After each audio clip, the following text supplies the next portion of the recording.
The morning Jeremiah Garrett hammered the first fence post into the red Oklahoma soil, Ellen Turner was watching him from her porch with a cup of coffee pressed between her palms and a storm gathering behind her green eyes.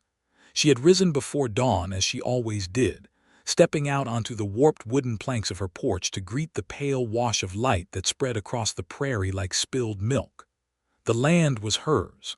Well, half of it was hers. The eastern half, stretching from the dry creek bed all the way to the old cottonwood stand, belonged to the Garrett name, and had since before she and her late husband Samuel had arrived in Cimarron County back in 1887. But the western half, the half with the good well and the south-facing slope where her vegetable garden grew in long and hopeful rows, that was Turner land, and she intended to keep it that way. What she had not intended was to have a neighbor at all. The Garrett land had sat empty for 3 years. The elder Garrett, a man named Thomas, had died of a fever the winter before last, and nobody had come to claim the property. Ellen had quietly used the land without asking anyone's permission. She had let her 2 horses, Biscuit and Molasses, graze freely across both parcels. She had walked the eastern slope to pick wild persimmons in autumn. She had begun to think of the whole piece as hers in a practical sense, if not a legal one. Then Jeremiah Garrett had ridden in on a gray horse 3 weeks ago, dismounted at the old Garrett house, and begun fixing things. She had watched him from a distance those first days. He was a tall man, lean in the way that hard work makes a person lean, with dark hair that curled slightly at the collar and a jaw that looked like it had been carved from the same stubborn limestone that jutted out of the creek bed. He did not come to introduce himself. He did not wave across the divide. He simply worked, from first light to last, replacing rotted boards on the farmhouse porch, redigging the clogged drainage trench along the north wall, patching the roof with methodical quiet. She had told herself she did not care about him one way or another. And then he began to build the fence. She watched him sink the first post with a heavy mallet, driving it deep into the earth right along what she assumed he considered the property line. He worked without pause, his shirt damp at the back from the June heat, his movements economical and certain. He did not glance toward her once. Ellen set her coffee mug on the porch railing with more force than she intended. She marched across the open grass between their houses, her boots leaving dark impressions in the dew-wet ground, her brown hair catching the morning breeze and pulling free of the braid she had pinned that morning. She stopped 10 feet from where he was working and planted her hands on her hips. "What exactly do you think you are doing?" she asked. Jeremiah Garrett straightened slowly and turned to look at her. His eyes were gray, the color of rain on a tin roof, and they assessed her with a calm that she found immediately irritating. "Building a fence," he said. His voice was low and without particular inflection, as if the answer were so obvious that elaborating on it would be a waste of both their time. "I can see that," Ellen said. "What I am asking is why." "Because this is my property line," he said, "and I like to know where my land ends and where someone else's begins." She stared at him for a moment. "Your horses aren't going to wander anywhere. You don't even have horses yet, unless that gray is the only one." "Scout is the only one," he confirmed, "but that's not the point." "Then what is the point?" He looked at her steadily. "The point, ma'am, is that property lines exist for a reason." She felt the heat rise in her neck and climb toward her ears. "Your father never put up a fence in 30 years of owning that land." "My father," Jeremiah said quietly, "made a lot of choices that didn't work out particularly well for him in the end." There was something in the way he said it that was not cruel, exactly, but final in the way that a door closing is final. It told her the conversation was over as far as he was concerned. He turned back to his work, picked up the mallet, and drove the next post into the ground. Ellen Turner walked back to her house with the kind of composure that takes every ounce of a woman's dignity to maintain. She did not sleep well that night. The fence grew over the following week. Jeremiah worked steadily, stringing wire between the cedar posts with the patience of a man who had decided on something and saw no reason to reconsider it. By Friday, There were 40 yards of fence marching across what Ellen had come to think of as her open territory, cutting the natural pathway she used to reach the eastern pasture where the grass grew sweeter and longer. It also cut off the path her horses used to get to the pond on the Garrett side, the only pond within reasonable distance that did not dry up in summer. Ellen looked at the fence on Friday evening and felt something tighten in her chest. Her friend and nearest neighbor, Clara Hutchins, came by that Saturday morning with a jar of preserved peaches and the kind of curiosity that passed for social call in Cimarron County. Clara was 43, a robust woman with red hair threaded with silver and a laugh that carried across open ground like a dinner bell. Her husband Ned ran the feed store in town, and Clara was the kind of woman who knew everything about everyone within 20 miles, not from nosiness precisely, but because people simply told her things. "I see your new neighbor has been busy," Clara said, settling into the chair beside Ellen on the porch and peering at the fence line with interest. "He's been very busy," Ellen said. "He's Thomas Garrett's boy," Clara offered, "younger son. The older one, Martin, went to Kansas City some years back and became a banker or some such. Jeremiah was supposed to inherit the land, but he'd been working cattle drives out of Texas. Came back when he heard Thomas had passed." She paused. "He's 29, I think, maybe 30. I don't particularly care how old he is," Ellen said. "He's not unhandsome," Clara observed, with the particular tone of a woman who has decided to plant a seed and wait. "Clara, I'm just saying what I see." Ellen wrapped both hands around her coffee mug and said nothing. That afternoon, when Jeremiah was in town, and the land between their properties was empty and still under the pressing Oklahoma sun, Ellen Turner walked to the fence, took hold of the wire with her gloved hands, and pulled. She was not a small woman, and she was not a weak one. 3 years of working land alone had given her arms and shoulders that could surprise people who made assumptions based on her medium height and the soft curve of her face.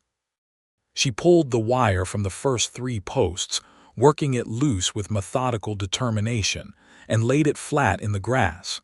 Then she stood back and looked at what she had done. The gap was not enormous. Perhaps 15 feet of open fence line, enough for her horses to pass through to the pond, enough to send a message. She walked home and started supper. She heard him come back from town in the late afternoon, the sound of Scout's hooves on the dry ground distinct in the quiet air. She heard him stop. She heard a long pause, and then she heard nothing more, which was somehow worse than an immediate response. She braced herself for him to come to her door, but he did not. The next morning she went out to check on her garden and saw that the wire had been restrung. Not just restrung. He had used new wire, heavier gauge, and added an extra strand along the top. Ellen stood there for a full 10 seconds. Then she went to her barn, got her fence pliers, and took the whole section apart again. This time she stacked the wire posts neatly to one side, as if she were being tidying about the whole business. When Jeremiah discovered this, he finally came to her door. She heard the knock and opened it to find him standing on her porch with his hat in his hand and an expression that was not quite anger and not quite amusement, but somewhere in the peculiar territory between the two. "Mrs. Turner," he said.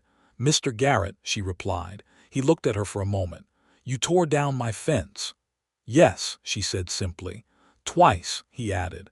"I'm aware of the count." He worked his jaw slightly. "That wire costs money." "Then I'd suggest not putting it somewhere it isn't wanted," she said. "It's my property line," he said again, and she heard something in his voice that had not been there before.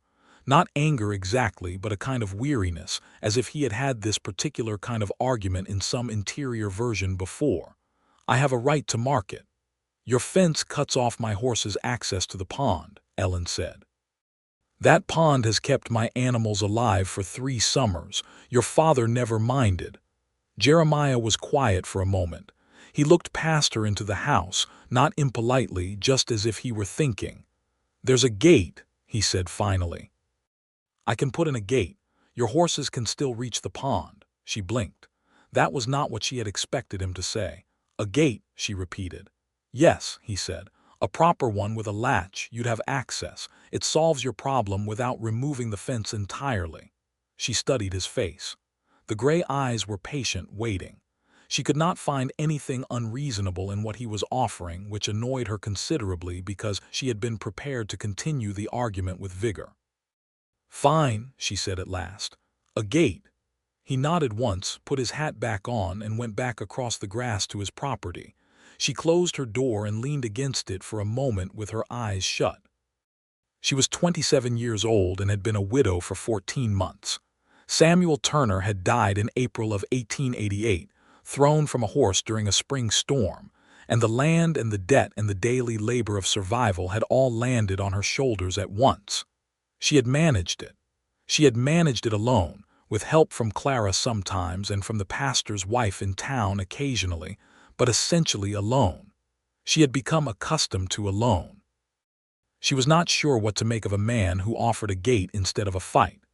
The gate appeared 2 days later, well built and properly hung, so it swung smoothly and latched with a satisfying click. Ellen found a note tucked under a stone beside it, written in a plain and angular hand. It read, "The latch can be worked from either side. J. Garrett." She stared at the note for longer than made any sense. Over the following 2 weeks, a kind of uneasy coexistence settled over the neighboring properties. Ellen used the gate to let her horses through to the pond each morning, and she came and went from it without incident. She saw Jeremiah working around his property daily, but they did not speak. He tipped his hat once when she was near the fence line, and he was crossing the yard, and she gave him a short nod in return.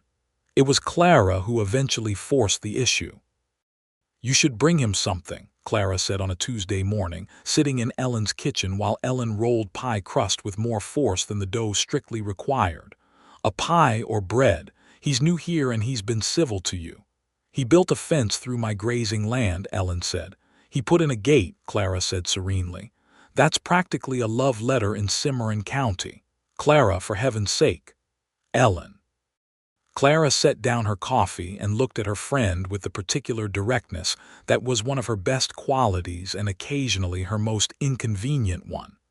"You are 27 years old. You are a strong, capable, and lovely woman.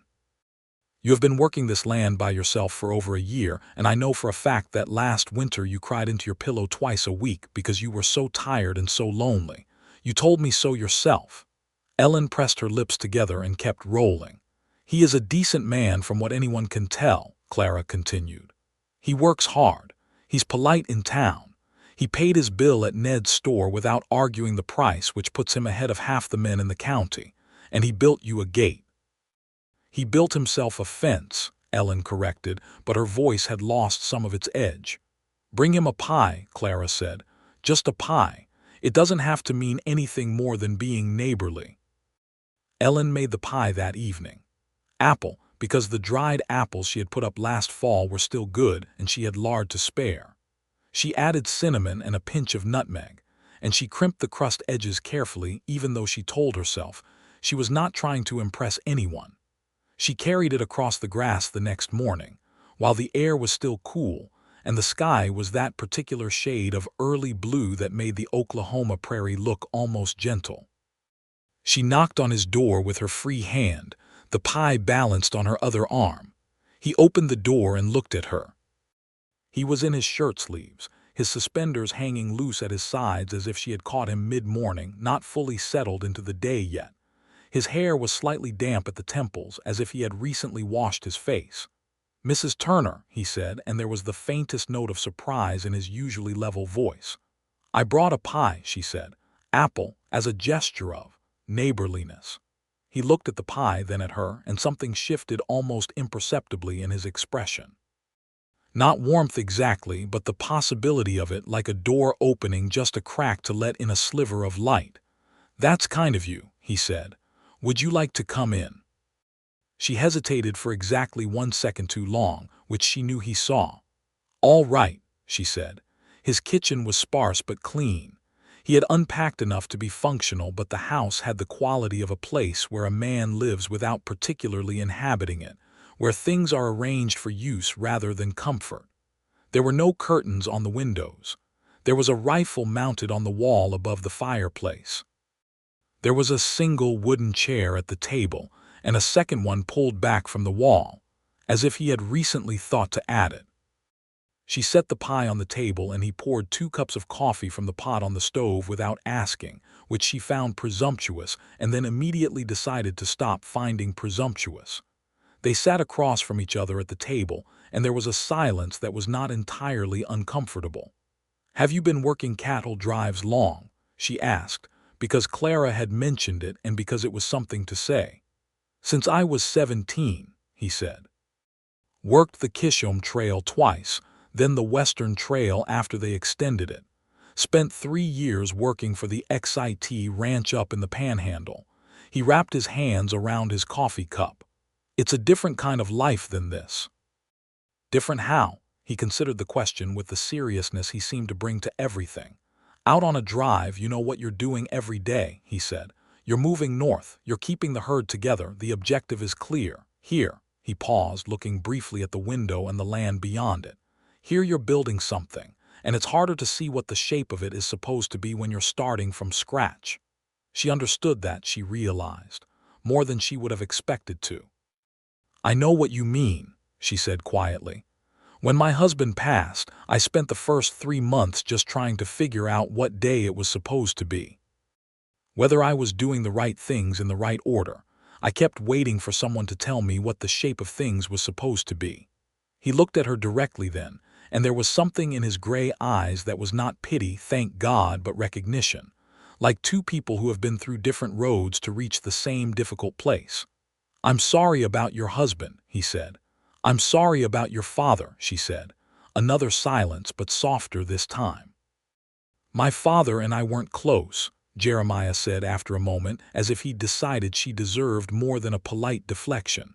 "He was a hard man, not cruel exactly, just sealed up. Like a well with the lid put down so tight that nothing can get in or out." He looked at his hands. "I left as soon as I could, and I didn't come back enough when I should have, so there's that." She did not know what to say to that kind of honesty, which was rarer than gold in her experience of men, so she simply said, "The land is good land. Whatever happened before, the land is worth tending." He looked at her, and for just a moment something moved across his face, something too quick and too private to name, and then it was gone. "Yes," he said, "I believe it is." She walked home that morning with the empty feeling of having left something unfinished, though she could not have said precisely what. July arrived with the ferocity that July always brought to that corner of Oklahoma, pressing the heat down onto the land like a hand pressed flat. The creek dropped to a trickle, and the sky went white and brilliant and relentless for days at a time. Ellen's vegetable garden required constant tending, hauling water from the well twice a day, weeding in the early mornings before the sun became intolerable. Her corn was coming in strong, and her squash was sprawling in every direction with enthusiastic disregard for the garden's borders. It was the squash, in the end, that gave Jeremiah Garrett reason to speak to her again with any real frequency. He came to the fence one morning while she was on her knees in the garden pulling weeds, and he stood there a moment before she noticed him. "Your squash has come under the fence," he said, when she looked up. She pushed her hat back and squinted against the sun. Sure enough, 2 long runners had pushed their way through the lowest strand of wire and were exploring the other side with cheerful persistence. "I'll pull them back," she said. "Don't," he said. "Let them grow. The soil on my side drains better and they'll do fine over there." He paused. "I can water them when I do my morning rounds if you like, save you a trip." She sat back on her heels and looked at him. "You don't have to do that." "I know," he said. "I'm offering." She felt something then that she did not quite have words for. It was not the grand romantic feeling that novels described, nothing sweeping or explosive. It was quieter and more unsettling than that, like noticing a stone has shifted in a wall you thought was solid. "All right," she said. "Thank you."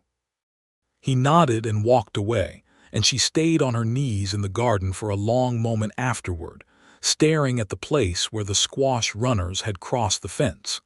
It became a pattern after that.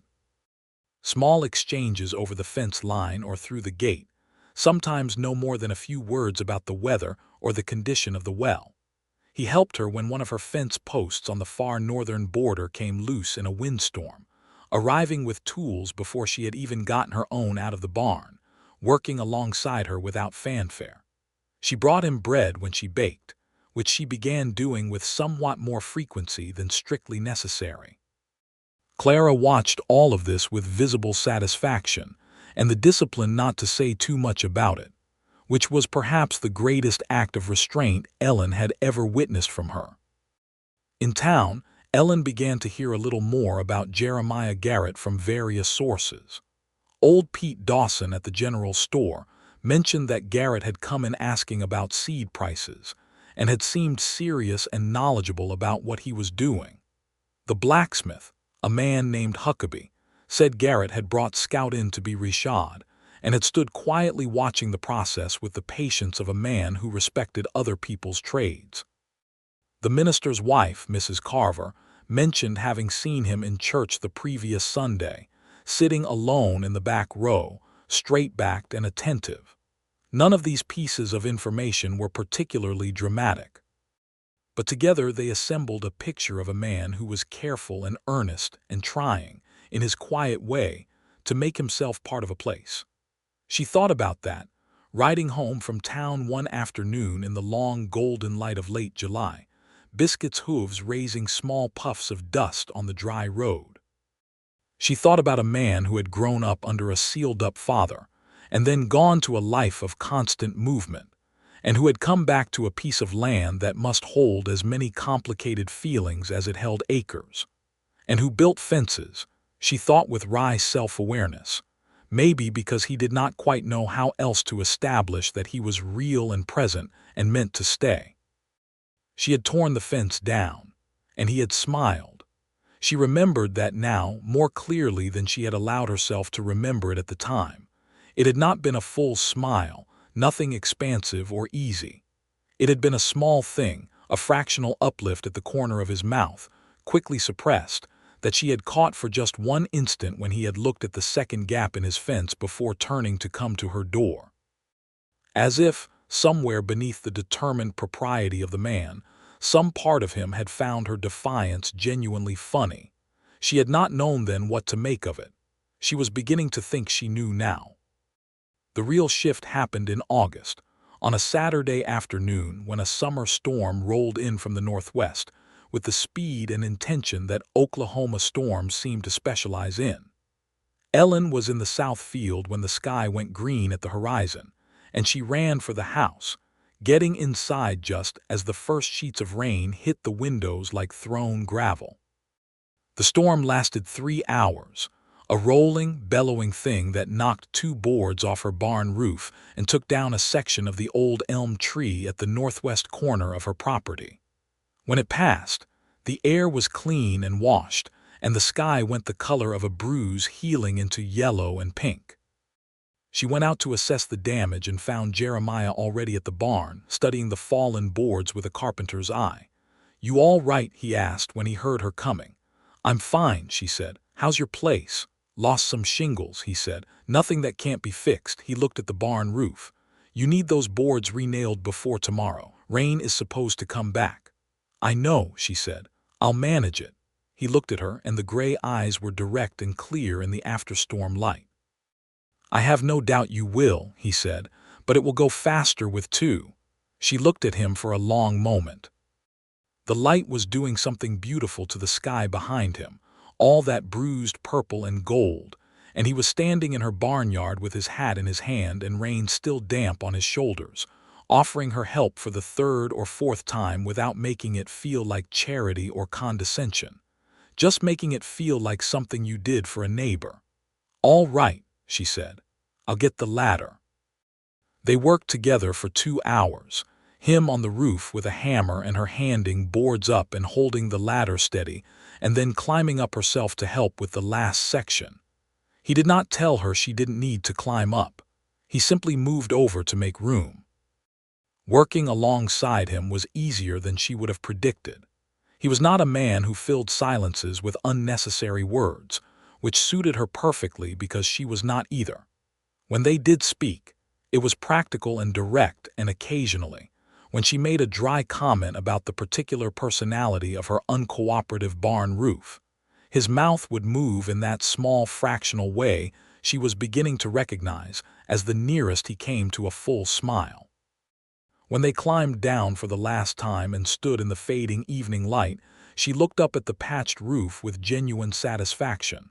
"Thank you," she said. "For real this time, not just as politeness." He looked at her sideways. "You being polite before." "I was trying to be," she said. Something shifted in his expression, something that was not quite the careful reserve she was used to seeing there. "You don't have to try with me," he said quietly. She looked at him, and the moment stretched in the still air between them, filled with the smell of wet earth and fresh wood and something else that she could not name but felt very distinctly.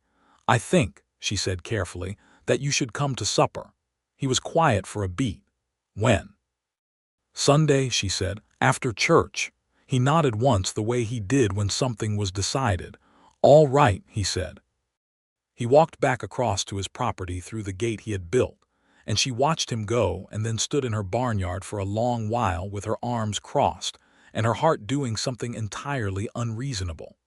Sunday supper was chicken and dumplings and the last of the sweet corn, and she made a ginger cake because she had been meaning to make one for weeks, and this seemed like a reasonable occasion.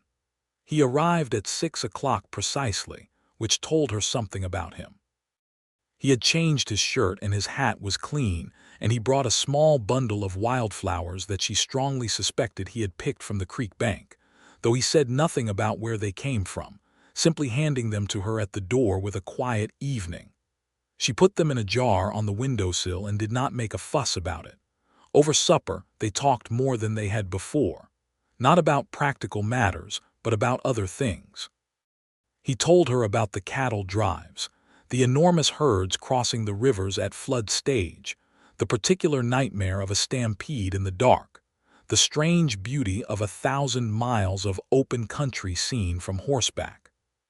He told it plainly, without drama, but the pictures he painted were vivid. She told him about coming to Oklahoma from Missouri with Samuel, about believing with absolute conviction that they were going to build something magnificent, about the first brutal winter that had tested every grain of that conviction, about learning to love the land even when it tried to kill you. "That's the only honest way to love anything," Jeremiah said, and then looked briefly surprised that he had said it aloud. She looked at him across the table. "Is that what you believe?" He turned his coffee cup in his hands. "I think so," he said. "I think anything that doesn't cost you something isn't worth much." He paused. "Though I'm aware that sounds harder than I mean it to." "No," she said slowly. "I think I understand exactly what you mean." The evening light came through the west windows in long, warm bars, and the wildflowers in the jar on the windowsill were small and brave and purple, and Ellen Turner sat across her kitchen table from Jeremiah Garrett and thought, with the clarity that sometimes arrives without warning, that she was in very serious trouble. He left at 8, thanking her for the meal with a formality that she suspected was not coldness, but rather its opposite, the careful behavior of a man who was afraid of taking a liberty he hadn't been clearly given permission for. At the door he turned back and looked at her, and for just a moment the careful reserve was entirely absent, and she could see something in his gray eyes that was unmistakably honest and unmistakably tender, and then he nodded and put his hat on and walked home through the summer dark. She stood in the doorway until she could no longer hear his footsteps. Then she pressed both hands flat against the door frame and breathed. Clara came by Monday morning with the strategic air of a general who has received good field reports. "Well," she said, settling into her chair on the porch with the unhurried certainty of someone who has all day. "He came to supper," Ellen said, and nothing. "We had chicken and dumplings and talked." "About what?" "About cattle drives in Missouri and Oklahoma winters." Clara looked at her shrewdly. "And what else?" Ellen looked out at the land. The gate in the fence was standing open from this morning, and she could see Biscuit and Molasses over on the Garrett side near the pond, their dark shapes easy in the morning light. "He brought wildflowers," she said quietly. Clara was silent for a dignified 3 seconds. Then she said, "I knew it." "Clara." "I knew it from the gate," Clara said with satisfaction. "A man who builds a gate instead of starting a fight is a man who is already half in love and doesn't know the word for it yet." Ellen laughed, which surprised her. It was a real laugh, not the careful, polite variety she had deployed so often in the past year, but something genuine and a little helpless. "You're incorrigible," she told Clara. "I'm accurate," Clara said serenely, and reached for her coffee.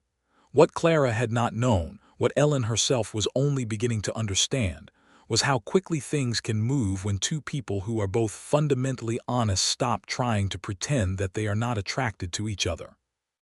The days that followed had a quality of increasing inevitability, like a river finding its way downhill. Jeremiah came to supper on Sunday, and it became simply a thing that happened on Sundays. They began stopping to talk more often at the fence line, sometimes for 20 minutes, sometimes longer, the conversations ranging widely over subjects that neither of them had expected to find a willing listener for. He had opinions about land management and soil quality, and the likely future of small farming operations in Oklahoma Territory, now that the larger cattle interests were pushing harder. She had opinions about the same things, forged from 3 years of practical necessity, and they disagreed sometimes with the particular interest of two people who respect each other enough to argue honestly. She learned that he read, which surprised her at first. He had a small collection of books in the farmhouse, battered things that had traveled in saddlebags for years. He mentioned one evening that he had read Dickens on a cattle drive, holding the pages close to the campfire at night, and something about that image, the long, quiet man in the firelight with a battered novel, made her chest tighten in a way she had not been prepared for. He learned that she had taught school for 2 years in Missouri before she was married, and that she still had a box of primers and arithmetic books under her bed because she could not quite bring herself to dispose of them. He looked thoughtful when she told him this, in a way that made her wonder what he was thinking, though she did not ask. In September, the first cool fingers of autumn reached down from the north and touched the prairie with gold. The days were still warm, but the nights had the clean bite of approaching change, and Ellen's apple trees were heavy with fruit that needed to be picked and processed before the first hard frost. She was up a ladder in the orchard when she heard Jeremiah's voice below her. "How many trees?" he asked. She looked down. He was standing in the orchard with his hat pushed back on his head, hands on his hips, looking up at the loaded branches with a practical assessment. "6," she said, "and they're all ready at once this year." "How long to do them alone?" 3 days, maybe 4, she said. 2 days with help, he said, "and I have nothing this week that can't wait." She looked down at him from her position on the ladder, the autumn light coming through the leaves and making patterns on the ground around him, and said, "Jeremiah." He looked up at her. "Why do you keep helping me?" She asked, not ungratefully, just honestly. He was quiet for a moment. A breeze moved through the orchard and apples swayed gently on their stems. "Because I want to," he said finally, simply, in the way he said things when he was being most truthful. She looked at him for a long moment, and then she said, "All right, you can start on the northern row." They picked apples for 2 days. The work had a rhythm to it, and they fell into it together naturally. Him on the ladder and her catching and sorting, then switching, then working the same tree from opposite sides, passing apples down and making comments about which were ready and which needed another few days. By the second afternoon they were talking almost continuously, and sometimes one of them would say something that made the other laugh, and the orchard was full of the smell of ripe fruit, and the sound of two people who had entirely forgotten to be careful. On the second evening, when the last basket was filled, and the ladders were put away, and they were standing in the fading light of the orchard with their hands sticky with apple juice, Jeremiah reached over and picked a small smear of apple from Ellen's cheek with his thumb. He did it without thinking, apparently, because as soon as he did it he went absolutely still. She went still too. They were standing very close in the old orchard in the autumn evening, and the air between them was so full of something that it felt almost solid. "Ellen," he said, and his voice was very quiet and different from usual, rougher at the edges. Yes, she said, and she was not entirely certain what she was answering. He looked at her for a long, slow moment with those gray eyes that she had spent months learning to read, and what she saw in them now was not the careful reserve she was used to, but something open and unguarded, and a little frightened in the way that people are frightened of things they want very badly and are not sure they deserve. He took a step back. I should get home, he said. Early start tomorrow. She let him go. But she stood in the orchard for a long while after, her hand pressed to her cheek where his thumb had been, and she understood with absolute certainty that they had both just turned a corner they were not going to be able to turn back from. The awkwardness that followed lasted exactly 6 days. 6 days of careful conversation at the fence line, of Sunday supper proceeding with slightly more formality than usual, of both of them being scrupulously polite in the manner of people who are very aware of each other and very determined not to show it. It was the school books that resolved it. On Thursday of the following week, a young woman named Mee Hooper appeared at Ellen's door. Mee was 16, the daughter of the farming family 3 miles east, and she had a little brother named Thomas who was 9 years old and had never had a day of proper schooling because the nearest schoolhouse was too far for the family to manage the daily journey.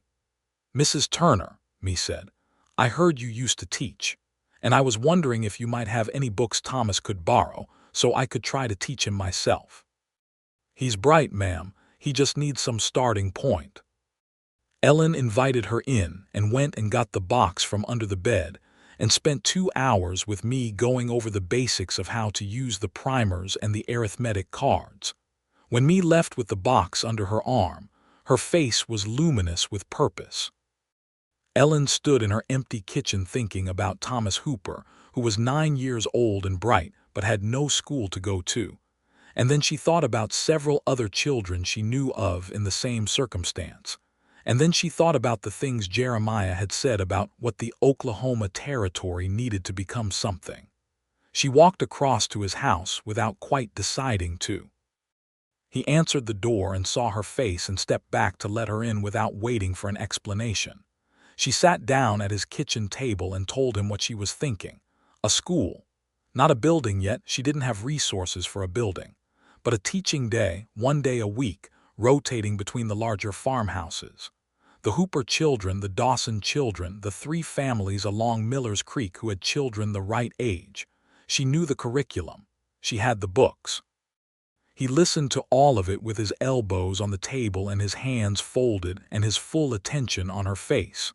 When she finished, she looked at him and said, I know it probably sounds impractical. No, he said. It doesn't. It's an extra day of work for everyone involved. The most important things usually are. He unfolded his hands and leaned back slightly. What do you need? She blinked. What? To make it work, he said. What do you need? You need someone to help coordinate with the families. You need supplies. What? She stared at him. I hadn't gotten to the needing part. I was still at the wanting part. Something crossed his face that was very nearly a smile, and then he stood up and went to the shelf where he kept his paper and a pen, and he set them on the table between them. Let's make a list, he said. They spent 3 hours at his kitchen table that evening making a list that turned into a plan. He had a level-headed practicality about logistics that was enormously useful, and she had the curriculum knowledge and the connections to the families, and together the thing took a shape that felt genuinely possible. At some point around 9 o'clock, she noticed that they had been sitting with their heads bent over the same sheet of paper for an hour, close enough that she could have counted the eyelashes on his downturned face if she'd had a reason to, which she did not, obviously, but the observation lodged itself in her mind with inconvenient clarity. I think we have a plan, she said. I think so too, he said, and raised his head to look at her, and they were very close. The moment from the apple orchard came back, but different this time. Less startled, more deliberate. Jeremiah, she said. Yes. I think the fence was a mistake, she said, and watched understanding move across his face, understanding that she did not mean the actual fence. I think I was being cautious, he said carefully. About the fence. About everything, he said. I know, she said quietly. So was I. He reached across the table and took her hand, and it was the simplest possible gesture, his large work-rough hand covering hers on the tabletop, and she felt it all the way up her arm and into her chest where something had been tightly wound for months and now, with utter relief, began to uncoil. They sat like that for a moment, not saying anything because they were both the kind of people who did not require words for everything. "Come to supper Sunday," she said finally. "But come early. There's something I want to show you." "What?" he asked. "The garden," she said. "The winter squash came in on your side of the fence and I want to divide it properly." He looked at her with those gray eyes and the small movement at the corner of his mouth. "The squash," he said. "Yes," she said with perfect seriousness. "All right," he said. "The squash." He walked her to her door that night first and stood on her porch for a moment in the cool September air with his hat in his hand. "Good night, Ellen," he said, and the way he said her name was different from how he had said it before, slightly different, softer, as if it were something he was glad to say. "Good night, Jeremiah," she said. She watched him cross the dark ground between their properties, through the gate that he had built for her, and she leaned against her door frame and allowed herself to smile without qualification. The teaching school came together in October with the cooperative energy of people who are glad to have a practical solution to a genuine problem. Ellen organized the families and the curriculum, and Jeremiah lent his kitchen for the first session since it was the largest table, and he spent that first Saturday morning repairing a fence on the far side of his property so as not to be in the way. But at noon he came in and made coffee for the 4 mothers who had stayed, and his kitchen was full of children and noise and learning, and he moved through it with a quiet ease that Ellen watched from across the room with something warm and settled happening in her heart. After the children and their mothers had gone, she helped him straighten the kitchen, and in the easy companionship of that work she said, "You're good with them." "The children," he was quiet for a moment. "I don't know many," he said. "I've mostly been around men." "You have a way of taking them seriously," she said. "Children know when adults are genuinely listening and when they're performing the act of listening. You were genuinely listening." He looked at her with the unguarded expression she had come to love, the one that appeared when he was surprised into honesty. "I hadn't thought about it," he said. They're people. You treat them like people." She looked at him steadily. "Yes," she said, "you do." He looked away, out the window at the October land, gold and brown and wide and beautiful under a pale sky. And then, not looking at her but in a voice that was quieter and more deliberate than usual, he said, "I'd want that someday, children who knew they were being taken seriously." The kitchen was very still. Ellen set down the dishcloth she was holding. "Jeremiah," she said. He turned from the window and looked at her, and his face held everything, all of it, every week of careful conversation and small kindnesses and the fence and the gate and the apple orchard and the wildflowers in a jar on her windowsill, all of it present and visible and freely offered. "I know it's soon," he said. "By the calendar." "By the calendar," she agreed. "But I don't think it feels soon," he said, "to me." "No," she said softly. "It doesn't to me either." He crossed the kitchen in 2 steps and stood directly in front of her, close enough that she had to tilt her head slightly to look up at him, and he put one hand carefully on her jaw, his thumb tracing the line of her cheekbone with a gentleness that she had not expected from those large and capable hands. "I would like to court you properly," he said, "with your permission." She laughed, and it was the real laugh again, the one that surprised her, and his face broke into the first full and genuine smile she had ever seen on it, not the small fractional thing she had been collecting all these months, but an actual smile, wide and honest and startlingly beautiful, and it rearranged everything she thought she understood about the world. "You already have my permission," she said, "and you've had it for some time."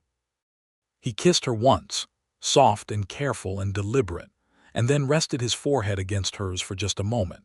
And Ellen Turner stood in his kitchen in October with her hand against his chest, and felt the earth settle solidly beneath her feet, in a way it had not felt in a very long time.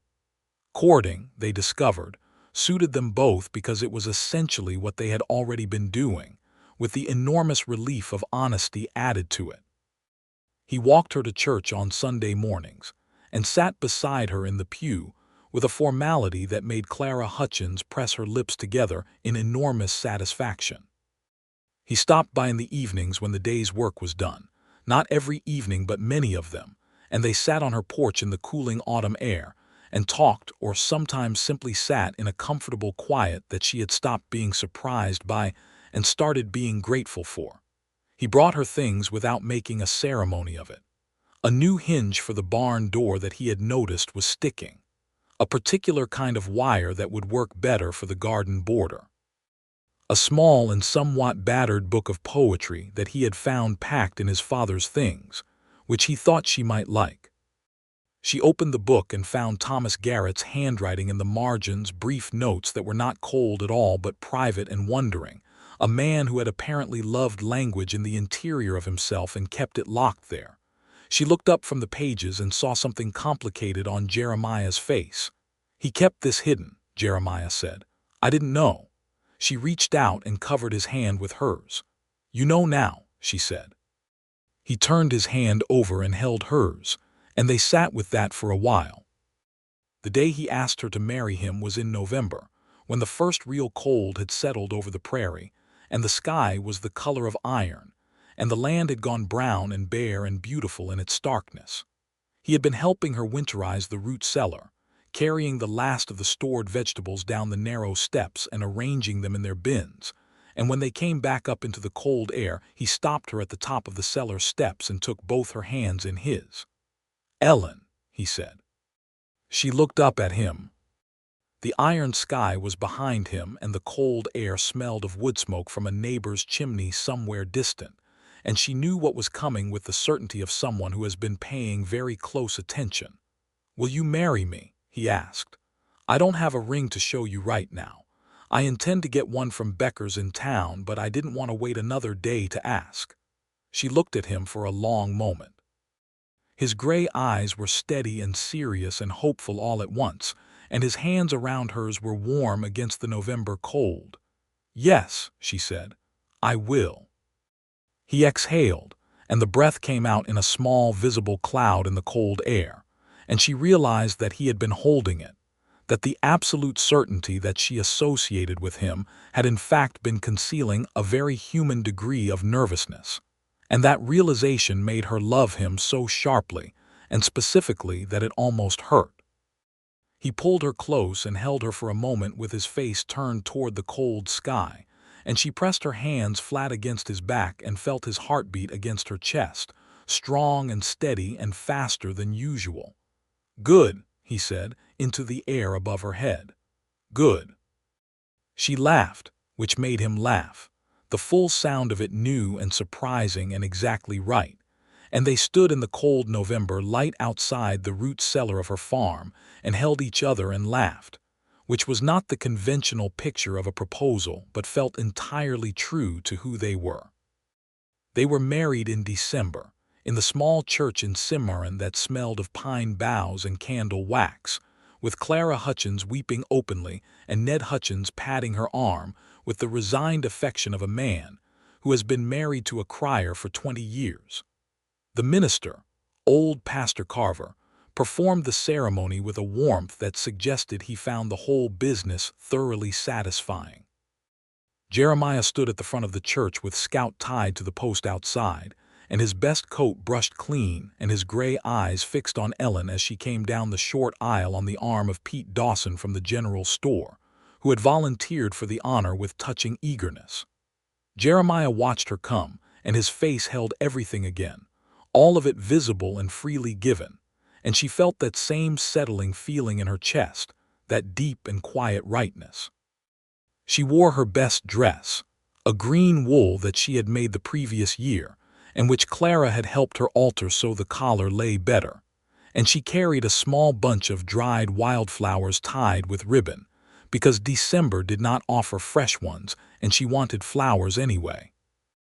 When she reached him, he took her hand and she saw in his gray eyes the thing she had been seeing for months, the thing that had started as a possibility and become a certainty, and was now simply the permanent and undeniable landscape of his face when he looked at her.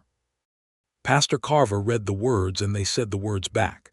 And when he said, "You may kiss your bride," Jeremiah kissed her with the same quality he brought to everything, carefully and completely and without reservation, and the small congregation made pleased sounds and Clara wept harder. After the ceremony, they had supper at the Hutchins house, because Clara had insisted on cooking and nobody who knew Clara argued with her about cooking. There was roasted chicken and preserved vegetables, and 2 kinds of pie and strong coffee, and the evening was warm and noisy and full of goodwill. Jeremiah sat beside her at the long table, and at some point, without either of them making a decision about it, her hand found his under the table and his fingers closed around hers, and they stayed that way through supper. Walking home through the December dark, across the land that was now jointly theirs, through the gate in the fence that he had built her, she leaned slightly against his arm and looked up at the winter sky where the stars were brilliant and countless and flung across the darkness with magnificent generosity. "What are you thinking?" he asked. "That I'm glad you built the fence," she said. She felt him look at her. "Are you?" "Yes," she said. "'Cause if you hadn't built it, I wouldn't have had anything to tear down, and then you wouldn't have come to my door, and then we would have just been 2 very stubborn people living next to each other forever without ever finding out." She paused. So, the fence was useful in the end. He was quiet for a few paces, and then she heard the thing in his voice that had been there since October, the smile that was always somewhere near the surface now when he talked to her. "The fence was very useful," he agreed. They went into the farmhouse together, which was Ellen's house still in arrangement, but Jeremiah's things were mixed into it now. His books alongside hers on the shelf, his coat on the hook by the door, the practical and deeply satisfying evidence of a shared life taking root.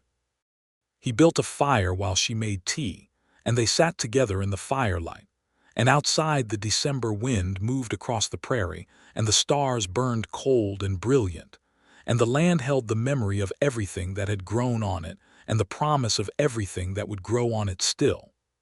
Winter in Oklahoma Territory in 1889 was harsh but manageable when you were not facing it alone. They developed the rhythms of a shared household with the ease of 2 people who had both spent years being competent independently, and found that competence translated smoothly into partnership. He handled the heavy outdoor work in the worst weather. She managed the food stores and the interior work and the ongoing organization of the children's school, which had now expanded to 2 days a week and attracted 11 children from 5 families. He began helping with the school in small ways. When she was teaching arithmetic, he would come in from his morning work and quietly mend whatever needed mending in the corner of the room, available if she needed something lifted or moved, but not disrupting the lesson. The children adored him with the frank and uncomplicated affection children give to adults who take them seriously, and he received this adoration with the same quiet steadiness he brought to everything. Thomas Hooper, the 9-year-old who had started the whole enterprise, turned out to have a remarkable head for numbers, and by January was working arithmetic problems 3 grades above his age level. When Ellen told Jeremiah this over supper, his face lit up with genuine delight. "We should write to the Territorial Education Office," he said, "see if there are resources available. Children like Thomas shouldn't have to wait for a schoolhouse that may never come." "I've thought about that," Ellen said, "but the Territorial Office in Guthrie is 3 days' ride." "I know," he said. "I can make it in 2.5 on Scout." She looked at him. "You go to Guthrie for this." "For the children," he said simply. "And for you, since it's your project." He paused. "And for Thomas Hooper's arithmetic, which is frankly impressive and deserves better than what we can offer him here." She reached across the table and put her hand on his. "Jeremiah Garrett," she said. He looked at her with the full smile, unhidden and easy now, no longer the rare thing it had been. "Ellen Garrett," he said back. She had taken his name. It had been her own uncomplicated choice, made without anyone asking it of her, and she found she liked the sound of it, not because she was surrendering her own identity into it, but because it was an addition, a new room built onto the house of herself. He went to Guthrie in February, when the weather allowed, and came back 4 days later with information about a territorial fund for rural education, a form to apply for a modest stipend for supplies, and a letter of encouragement from the territorial superintendent of education that made Ellen stand in the kitchen reading it with her hand over her mouth. He says the program in Cimarron County is exactly the kind of community initiative the territory needs, she said. Yes, Jeremiah said, settling into his chair with his coffee and the expression of a man who has done a thing and is satisfied with it. You wrote to him before you went, she said, looking up. You arranged this before you even arrived. I wanted to make sure the trip was worth making, he said mildly. She crossed the kitchen and kissed him firmly on the side of his face, which made him look thoroughly pleased. Spring arrived, and with it the work of the land returning, the plowing and the planting and the endless hopeful labor of a farming life beginning again. They worked side by side across both properties now, the fence still standing but so thoroughly incorporated into their daily life as something they moved through, and around that it no longer felt like a division. It was simply a landmark, the place where the gate was, the place where the squash liked to run its explorers in summer. Ellen found in the lengthening days of April that she was carrying their first child. She told Jeremiah on a Tuesday evening after supper while they were doing the dishes. She had been holding the knowledge for 3 days, turning it over privately, and now she set down her dishcloth and turned to him and said, "I have something to tell you." He set down his cup and gave her his full attention. "We're going to have a baby," she said. "In October, I think." The expression on his face was not something she could describe precisely. It moved through something too complex and multi-layered to name in a single word, and arrived somewhere that was profound gladness, the kind that goes all the way down. He crossed to her in 2 steps and took her face in his hands and looked at her with gray eyes that were, she noted with deep and private tenderness, rather bright. "Are you all right?" he asked. "Are you well?" "I'm very well," she said. "I'm excellent, in fact." He held her face gently for a moment and then pulled her into him, his arms around her, careful and steady, and she felt his breath against her hair. "October," he said quietly, as if he were placing the word somewhere solid. "Around then," she said. "Clara will know better." "We should tell Clara," he agreed. "Clara will probably already know," Ellen said. "She knows everything." He laughed against her hair, and she felt the sound of it all through her, and the spring evening pressed against the windows of their kitchen, and the land outside was waking up, and the fence ran straight and true through the twilight, and the gate stood open, as it almost always did now. Clara did indeed already suspect, and took the official confirmation with a joy that involved a great deal of embracing, and a small amount of weeping, and the immediate production of a list of things that needed to be prepared. Ned shook Jeremiah's hand with the particular warmth of a man who is glad to see another man's life going well, and there was supper at the Hutchins house again that had a celebratory quality, even though nobody made a formal announcement of it. The summer of 1889 was a good one by Oklahoma standards, wet enough to keep the crops going without being ruinous. Ellen's garden produced extravagantly, and the squash did indeed run under the fence again, and Jeremiah watered it without comment, and the corn came in tall and strong. The school continued through the summer because there was no reason to stop it and the families wanted it, and by August there were 14 children attending and 2 mothers who had asked if they could sit in on the sessions themselves. Ellen taught right through August, adapting her lessons as her body made sitting at a desk less comfortable, and Jeremiah rearranged the furniture so she had the most comfortable chair and a clear path to the door, both without making any fuss about it. Their son was born on the 14th of October, 1889, in the farmhouse bedroom, with Clara Hutchins in attendance and the midwife Mrs. Beaumont from town, and Jeremiah in the kitchen being approximately the most controlled, anxious person Ellen had ever heard through a wall. The labor was long and hard, and eventually she heard Jeremiah's voice at the door asking Clara with barely maintained composure if everything was proceeding as it should, and Clara's firm and reassuring voice telling him yes and to go sit down. When it was over and the baby was cleaned and placed in her arms, and Mrs. Beaumont came to tell Jeremiah he could come in, Ellen heard his footsteps cross the kitchen with remarkable speed for a man who moved deliberately in everything else. He came to the side of the bed and looked down at her, and then at the baby in her arms, and his face did the complicated moving thing again, all those layers of feeling that he had spent years learning to keep private and was still learning to let show. "A boy," she told him.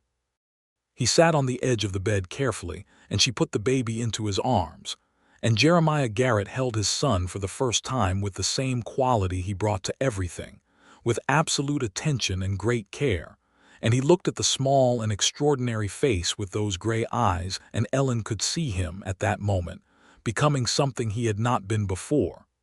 "What shall we call him?" she asked. He looked up at her. "You choose," he said. "I was thinking James," she said. "James Thomas, Thomas for your father." She paused. "He wrote in the margins of poetry books. He deserves a namesake." Something moved across Jeremiah's face that was connected to the complicated feelings about his father that he was still, quietly and without drama, working through. He looked back down at the baby. "James Thomas Garrett," he said, and his voice was slightly rough. "Yes." Clara came in with tea and looked at the three of them on the bed and went back out again, wiping her eyes, which she later denied. James Thomas Garrett was a red-faced and opinionated infant who communicated his needs with great conviction and slept in intervals that seemed designed to be maximally inconvenient. Jeremiah adapted to this with the equanimity of a man who had done night watches on cattle drives and understood that the hours between midnight and dawn were simply a different kind of work. He walked the baby when Ellen needed to sleep. He walked him in the kitchen in circles in the early hours before dawn, with James against his shoulder and the lamp turned low, and sometimes Ellen would wake and hear him talking quietly to the baby in the next room. Not baby talk, but actual sentences, quiet and matter-of-fact, describing the stars outside the window, or the plan for the spring planting, or the particular qualities of various Oklahoma wildflowers. And she would lie in the dark and listen with her heart so full it was almost painful. Winter was gentle that year, which people said meant a hard one coming, but for now was simply a gift. The school continued on its 2-days-a-week schedule, and Ellen returned to teaching in January with James in a basket in the corner of the room, which the children found enormously interesting. Thomas Hooper, now 10 and the unofficial star student, appointed himself the baby's guardian during lessons, quietly rocking the basket if James showed signs of becoming disruptive, with an air of great responsibility. The Territorial Education Office sent the stipend in February, along with new books and a supply of chalk and slates. Ellen unpacked the box at the kitchen table with Jeremiah sitting across from her, and the sight of 12 fresh slates stacked on her table made her feel a specific and particular joy that she knew had something to do with her years of teaching in Missouri and the box of primers under her bed, and the long stretch of time when she had thought that part of her life was simply over. "This is going to make such a difference," she said. Jeremiah looked at her across the table with the expression she loved best on him, the full and open one. "You made this," he said, "all of it." "We made it," she said. He shook his head slightly.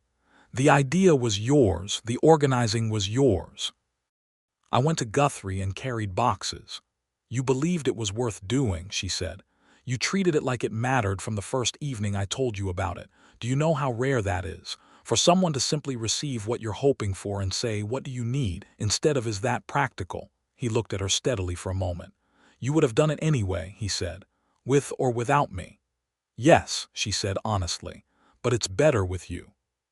He reached across the table and took her hand, and they sat in the kitchen with the slates and the books and the winter light coming through the window and James asleep in his basket by the stove. Spring came again, the second spring of their marriage, and with it the resumption of the planting and the endless hopeful labor, but easier this time because the land was familiar and because they knew what they were doing together. and because Jeremiah had spent the winter improving the drainage on the east field and installed a new pump that made the daily water work considerably less arduous. He also, in late March, did something that she had not expected. He came to her one morning while she was in the garden and said, "Come and look at something." She followed him to the fence line, specifically to the section that she had torn down twice in the first weeks. He had been out there for 2 mornings and she had assumed he was doing maintenance. What he had done was remove a 15-foot section of fence posts entirely, replace them with 2 large and handsome posts, and between those posts hung not a gate but an arch made of bent cedar branches and wire worked into a simple and elegant pattern. It was not utilitarian. It was decorative. It was something a person makes not because it serves a purpose, but because they want to mark a thing. She stood looking at it for a long moment. "I thought," he said, "that since you were always going to tear down the fence in that spot anyway, the spot deserved acknowledging." She turned and looked at him. He was standing with his hands in his pockets and a studied casualness that did not quite conceal the fact that he cared very much what she thought of it. "It's beautiful," she said. "It's a bit much," he said. "It's beautiful," she said again firmly. He looked at the arch, then at her. "It marks where you tore it down," he said. "It seems like the kind of thing that should be marked." She understood what he was saying. He was saying that the moment she had decided to tear down the fence he had built, the moment of her defiance and his surprised and secret smile, that moment was the beginning of everything that had come since. He was saying it deserved a permanent marker in the landscape of their land. She walked to him and took his face in both her hands, which made him go still in the way she loved, that particular quality of attention he had when she touched him, as if he were very aware of every point of contact. "Jeremiah Garrett," she said. "Ellen Garrett," he said. She kissed him there in the April morning with the arch behind them and the land stretching away on both sides and Scout grazing on the Garrett half and Biscuit, and Molasses on the Turner half, and the whole wide Oklahoma sky above them. He held her with his hands at her waist, and she felt him smile against her mouth. By June of 1890, the arch had become a landmark that people referred to when giving directions to the Garrett farm. "You know the Garrett place, out past Miller's Creek, the one with the arch in the fence line." Clara told the story of it to anyone who would listen, with increasing embellishments, and the version she told by autumn involved considerably more drama than had actually occurred, though Ellen found she did not particularly want to correct any of it. The school, which they had begun calling the Cimarron Creek School, though it had no building, submitted another report to the territorial office in the summer, documenting the progress of its students.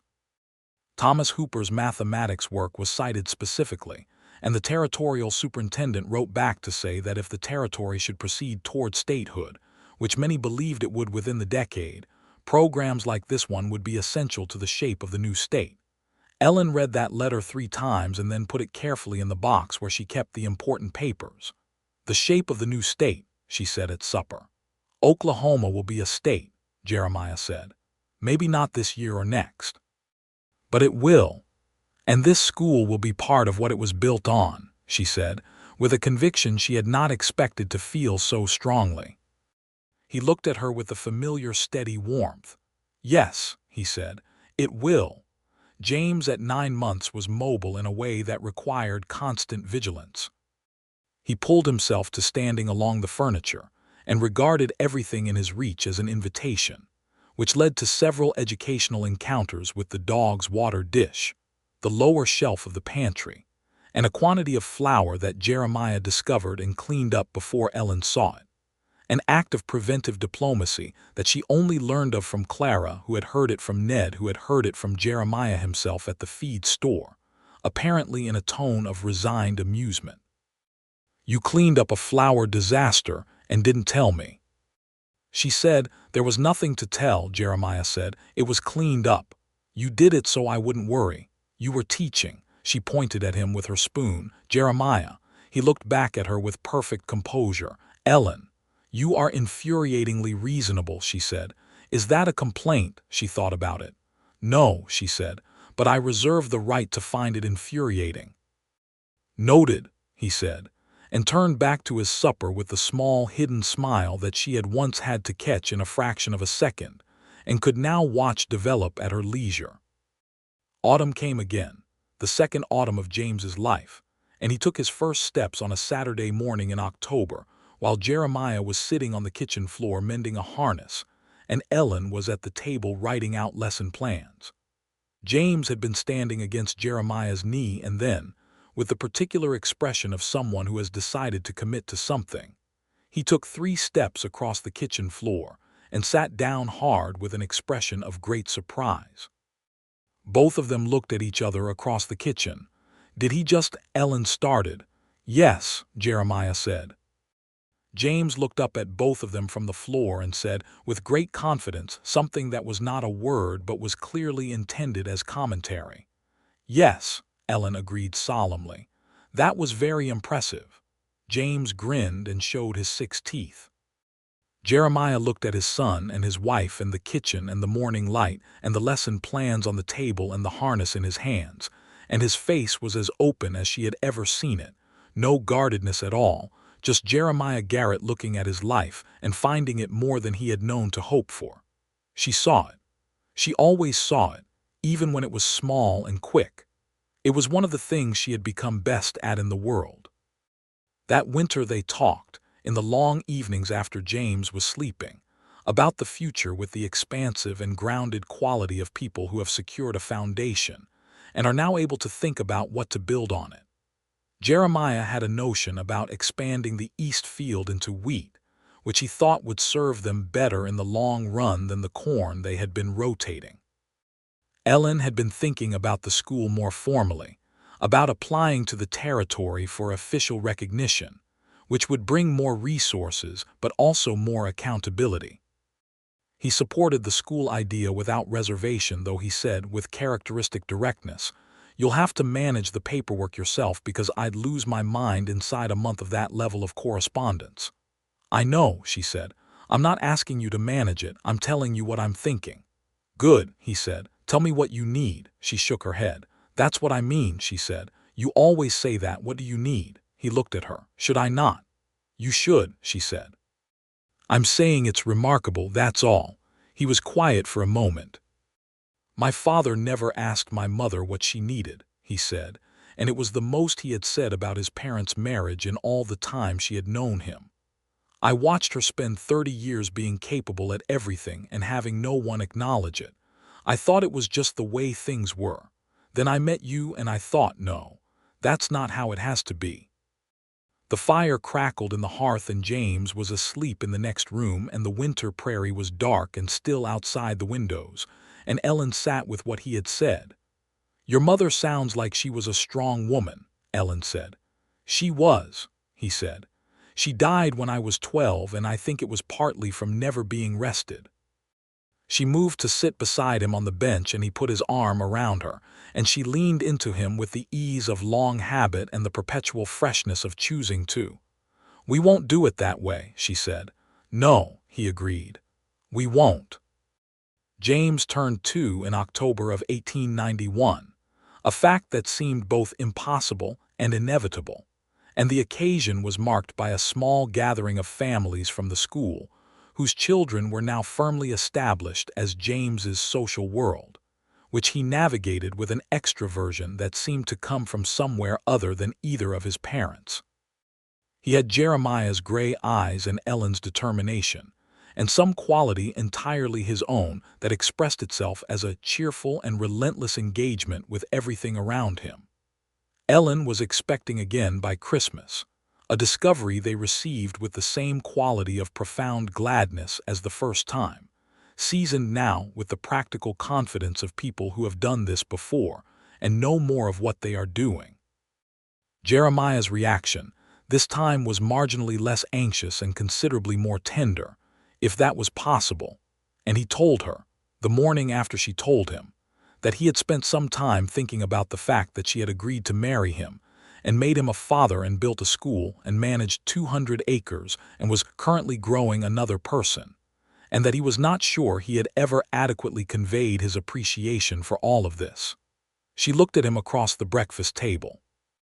"You convey it," she said, "every day." "I'm not eloquent," he said, "Jeremiah. You built an arch out of cedar branches to mark the spot where I tore down your fence because you thought the moment deserved acknowledging. You are eloquent in every way that matters." He looked at her for a moment and then said simply, "I love you." She felt it land, as it always did, with the particular weight of a word he did not use carelessly. "I love you," she said back, and meant it with the full and accumulated meaning of 3 years of knowing him. Their daughter was born in July of 1892, arrived with considerably less labor than James had required, as if she had somewhere to be. She was small and dark-haired and had opinions immediately. They named her Ruth Clara, the middle name being Clara Hutchins's reward for 3 years of patient observation and strategic interference, and Clara's reaction to learning her name was on the birth record, was a degree of weeping that impressed even those who knew her well. Ruth Clara Garrett was, from her first days, absolutely nothing like her brother. Where James was social and expansive, Ruth was watchful and precise. Where James threw himself into new situations with enthusiasm, Ruth studied them first from a careful distance, and then, when she had decided, moved into them with complete commitment. She was 10 months old when she stood up without holding on to anything, simply decided she was ready, stood up, and walked across the room with total calm as if she had been doing it for years. "She's going to be trouble," Jeremiah said, watching her. "She's going to be magnificent," Ellen said. "Both," he said. "Both," she agreed. The Cimarron Creek School received official territorial recognition in the spring of 1893, 4 years after Ellen had first sat at Jeremiah's kitchen table making a list with his pen and paper. The letter came from the territorial superintendent's office in Guthrie, and it was very official and included a modest budget allocation and a requirement that the school register all students and report attendance, which Ellen managed with the efficiency of someone who has been doing it informally for 4 years and simply needs to write it down properly. Thomas Hooper, now 14, was attending a proper school in the county seat 3 days a week on a scholarship that the Territorial Education Office had organized after Ellen's persistent correspondence, studying mathematics at a level that his teacher there described as extraordinary. He came back to the Cimarron Creek School on the other days and helped with the younger students, moving between them with a quiet authority that made Ellen smile every time she saw it. Jeremiah had added 2 fields of wheat by then, and the farm was producing at a level that gave them genuine security, the kind that lets you think about more than survival. He had also hired a young man named Billy Croft from town for the harvest season, a 19-year-old with more willingness than experience, but an enthusiasm for learning that Jeremiah found useful, and that Ellen suspected reminded him somewhat of himself at that age. Billy Croft had the particular quality of a young man who is genuinely trying to become something, and Jeremiah taught him without condescension, the way Ellen had noticed him teach everything and everyone, by treating the student as someone who is capable of knowing the thing and just needs the information laid out clearly. "You'd have been a good teacher yourself," Ellen told him one evening. He looked skeptical. "I'm not patient with abstractions," he said, "only with practical things." "Teaching practical things," she said, "is the most important kind." He considered this, which was what he always did when she said something that gave him pause. He never argued for the sake of it, which she had learned to appreciate as one of his best qualities and occasionally found quietly frustrating because it meant she could not have a proper spirited disagreement when she wanted one. "You're probably right," he said. "I usually am," she said. His mouth moved. "You're always right," he said, "which you know perfectly well." She laughed and threw a dish towel at him, which he caught. By 1894, Oklahoma Territory was deep in the conversations and maneuverings that everyone knew would eventually result in statehood, though no one could say precisely when. The question of whether Oklahoma Territory and Indian Territory would enter as separate states or one was argued in every feed store and church porch and kitchen table in the region.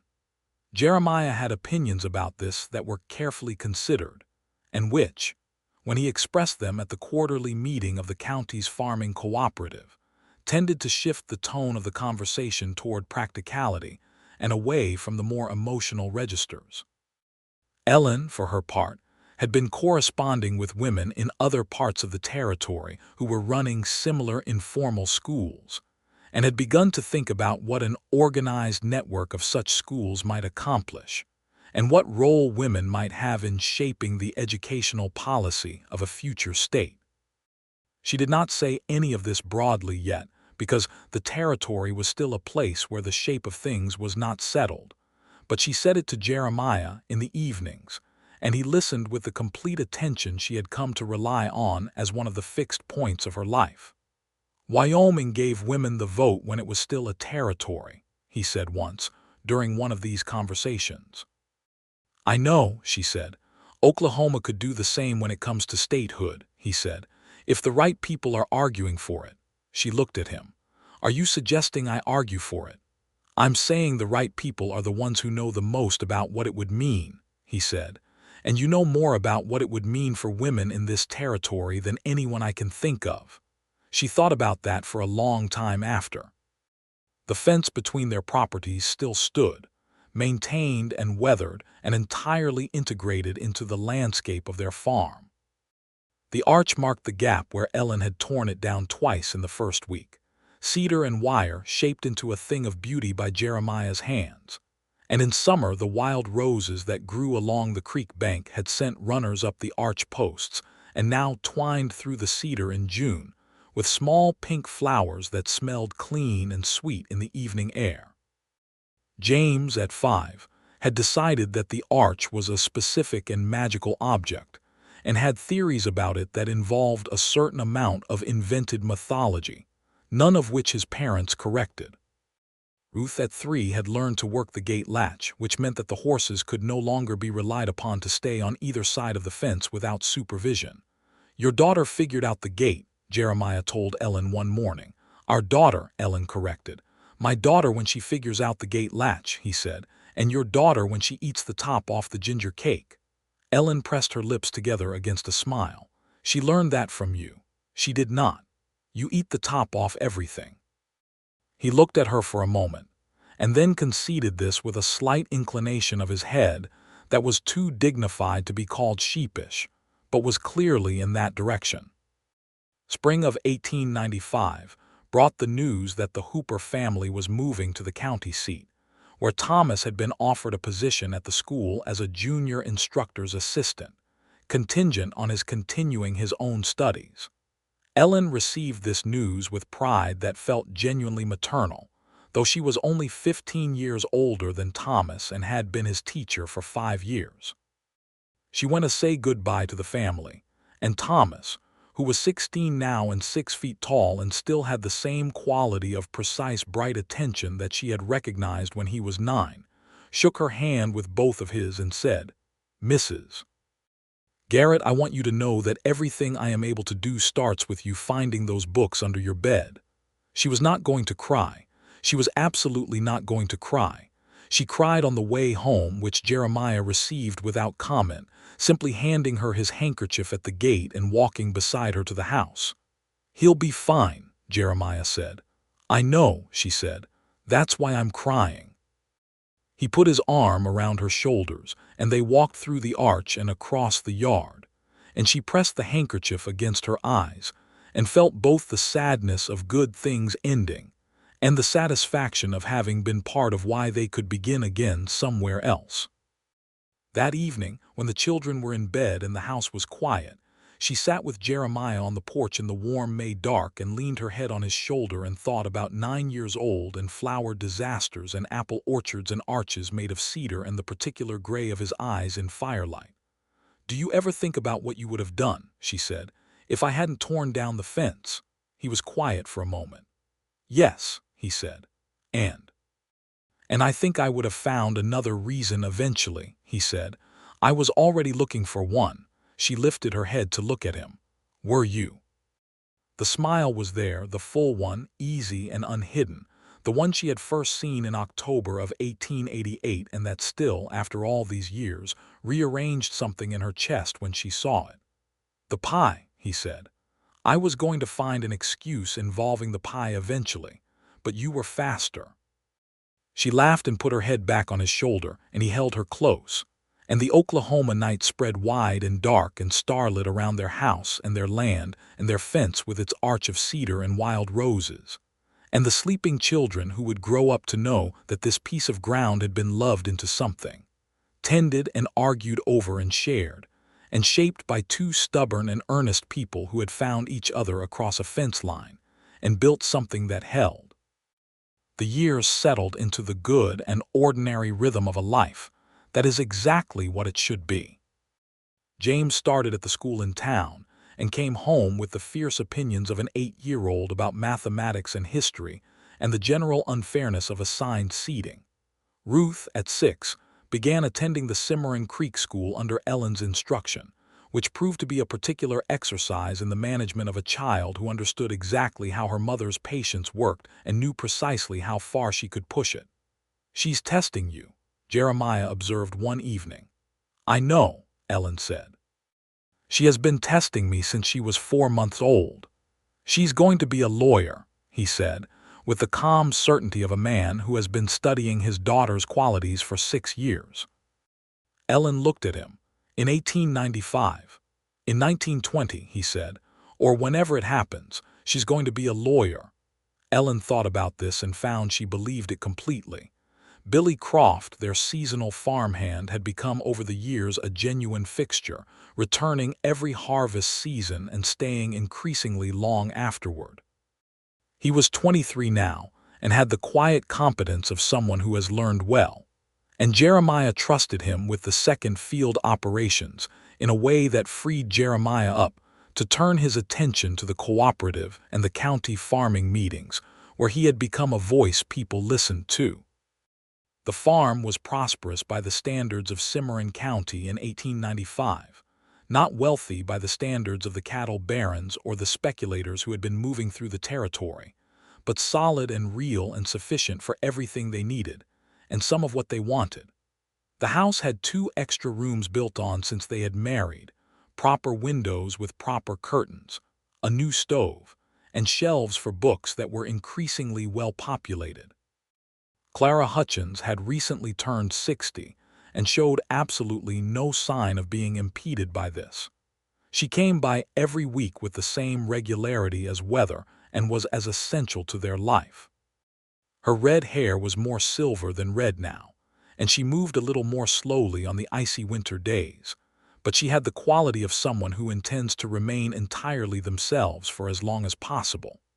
One evening in October of 1896, 8 years after Jeremiah had ridden into Cimarron County on a gray horse and begun fixing things, Ellen stood at the fence in the long autumn light with both hands wrapped around a coffee mug, looking at the arch.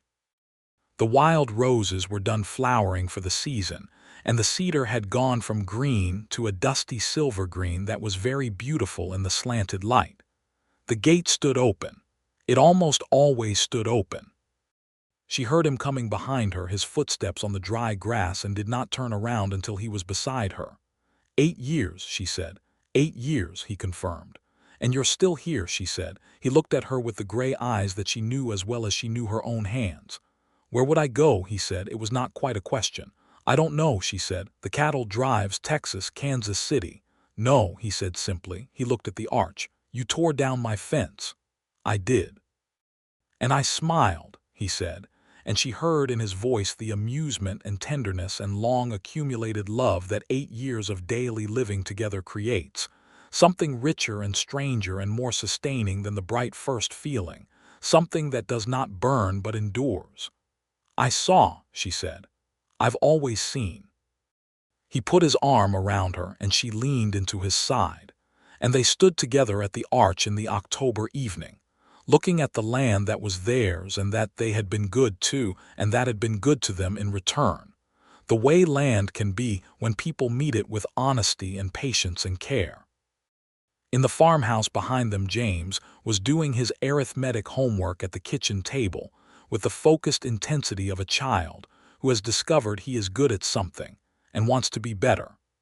Ruth was drawing in her notebook with the careful precision that marked everything she did, a precise and miniature person who had thoughts about everything and would, when she was ready, begin articulating them with a clarity that would serve her well. Scout grazed in the eastern pasture, old now but unhurried, and Biscuit and Molasses were somewhere on the other side, their shapes moving slowly in the fading light.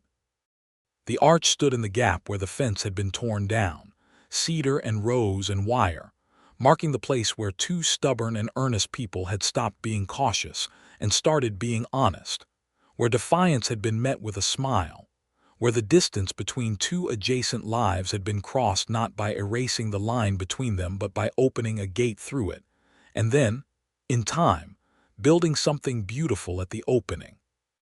Ellen turned her face against Jeremiah's shoulder for a moment and felt his arms tighten around her. "Are you happy?" she asked, though she knew the answer. "Yes," he said, without hesitation, without qualification, in the voice of a man who has arrived somewhere after a long journey and knows he is not going to leave. "Are you?" She looked at the arch and the open gate and the land that went golden in the last of the October light, and at the house where their children were doing their evening things, and she felt the deep and unshakable rightness of a life that has found its shape. "Yes," she said, "completely." They stood there until the sun went down and the stars came out, and the prairie settled into its cool and enormous night, two people on their land beside the fence that had been the beginning of everything, and the gate stood open between the two halves of the world they had made into one.